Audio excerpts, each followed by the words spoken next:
हमने क्रॉस किया, जब तक मैं वापस आई वहाँ फूल ही फूल थे। इतने प्यारे तरीके से, इतने थॉटफुल तरीके से, ऑफ कोर्स ऐसा है।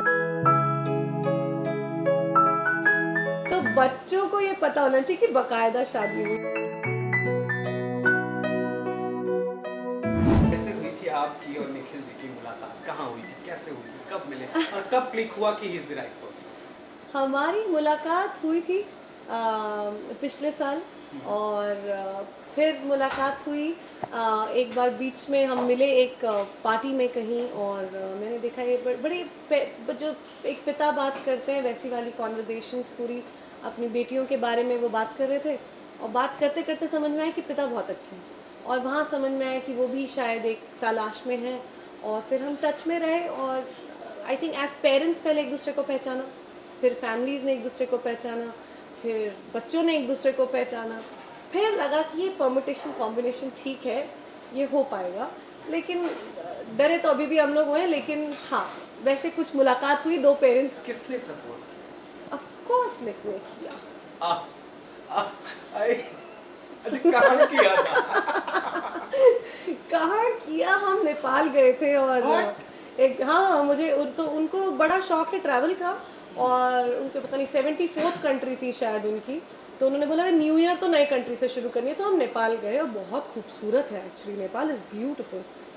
और वहाँ पे एक एग्जीबिशन म्यूज़ियम या बड़े बहुत वहाँ था, तो हम म्यूज़ियम में गए, और वहाँ पे बड़ा पुराने मंदिर में हम घूम रहे थे, और वहाँ पे उन्होंने बड़े ही प्यार रहे, बहुत ही रोमांटिक तरीके से प्रपोज़ किया, और मुझे रियलाइज़ हुआ कि वहाँ बड़ा टूरिस्टी मामला चल रहा है, और बहुत सारे लोग कैमरा के साथ घूम रहे हैं। आखिरी में पता चला कि वो सारे टूरिस्ट सारे हायर्ड थे, क्योंकि जितने कैमरा थे वो सिर्फ मुझे कैप्चर कर रहे थे हर एंगल से, और जहाँ से हमने क्रॉस किया, जब तक मैं वापस आई वहाँ फूल ही फूल थे। It was really romantic. और जो 10-12 कैमरा वाले, उनके असिस्टेंट सब मुझे मतलब सब क्लैप कर रहे थे, तो it was very magical, it was beautiful. तो आपने उसी वक्त हाँ बोल दिया था या ऑफ वक्त कोर्स लिया था? हाँ बोला यार, इतने प्यारे तरीके से, इतने थॉटफुल तरीके से, ऑफ कोर्स ऐसा ही ऐसा में हम माइंड तो आई थिंक बच्चे भी हमारे साथ ही थे। द बेस्ट पार्ट इज़ कि मेरा प्रपोजल हो रहा है और हमारे बच्चे हमारे सामने हैं, तो इससे अच्छा कुछ नहीं हो सकता। It was a perfect proposal. जो मुझे बताइए, अब जब प्रपोजल हो गया और बहुत शॉर्ट सब हो गया, शादियों की क्या तैयारियां चल रही, कहाँ तक पहुँचे? शादी अब तो महीने से कम रह गया, और तैयारी तो जोरों शोरों से चल रही है। आई थिंक वो लास्ट मोमेंट तक चलेगी। मुझे आज सिर्फ ये वार्निंग मिली है मेरे ब्राइड्स मेड्स की तरफ से कि तुम्हें हम 5 दिन और दे रहे हैं, जितनी तैयारियां करनी है कर लो, उसके बाद तुम सिर्फ एंजॉय करोगी। तुम्हें सिर्फ स्पा जाना है, यहाँ जाना है, अब तुम पूछोगी नहीं कि वो क्या हो रहा है, इसका क्या हो रहा है, उसका क्या हो रहा है। तो अभी तो मैं बिल्कुल करने वाले मोड में हूँ। 5 दिन के बाद मैं बिल्कुल ब्राइड वाले जोन में आने वाला हूँ। अच्छा, व्हाट आर यू नो, एक वेडिंग प्लान एक दिमाग में रहता है ना कि अभी तो बहुत सारी शादियां हुई, यू नो, पैलेस में जाकर राजपूताना जोड़ा पहनकर, लहंगा पहनकर। व्हाट इज योर प्लान, कैसा होना चाहिए? आई थिंक जितना आप लोग मुझे जानते हो, ये सब तो कोई थॉट ही नहीं है। मुझे डेफिनेटली चाहिए कि एक रिचुअल्स हो, ताकि हमारे बच्चों को भी पता हो कि क्या हुआ। हम लोग कोर्ट जाके साइन करके आ जाएंगे, बच्चों को लगेगा ये लोग ऑफिस गए थे कुछ काम करके आ गए, तो शायद हमें सीरियसली ना लें। ट्रू। तो बच्चों को ये पता होना चाहिए कि बकायदा शादी हुई, बकायदा लावे लिए हुए एंड ऑल ऑफ दैट। तो डेफिनेटली रिचुअल्स करने बहुत ज़रूरी है मेरे लिए और निक के लिए भी।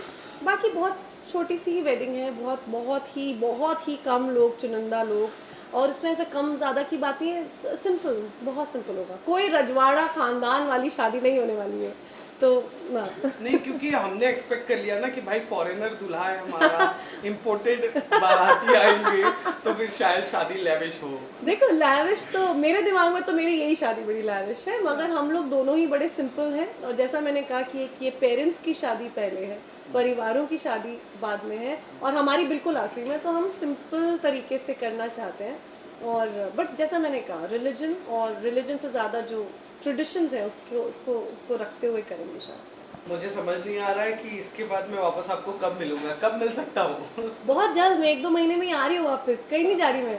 मतलब ये क्लियर है that you are shifting to Kenya?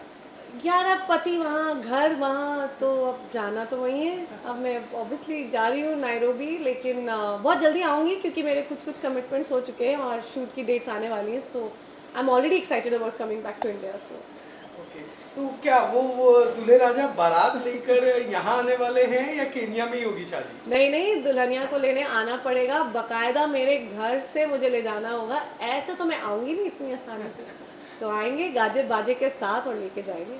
हम इनवाइटेड है या नहीं है? सब इनवाइटेड है। देखो आप सब परिवार वाले हो, तो आप लोग डेफिनेटली सब इनवाइटेड हैं।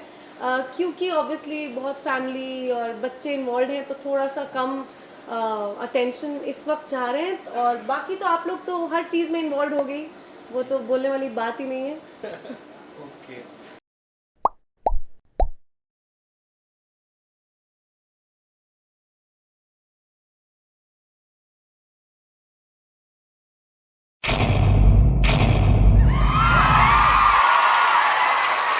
Know all about the Telly world by subscribing to Telly Chakka's YouTube channel. Don't forget to hit the bell icon to stay updated to our new videos.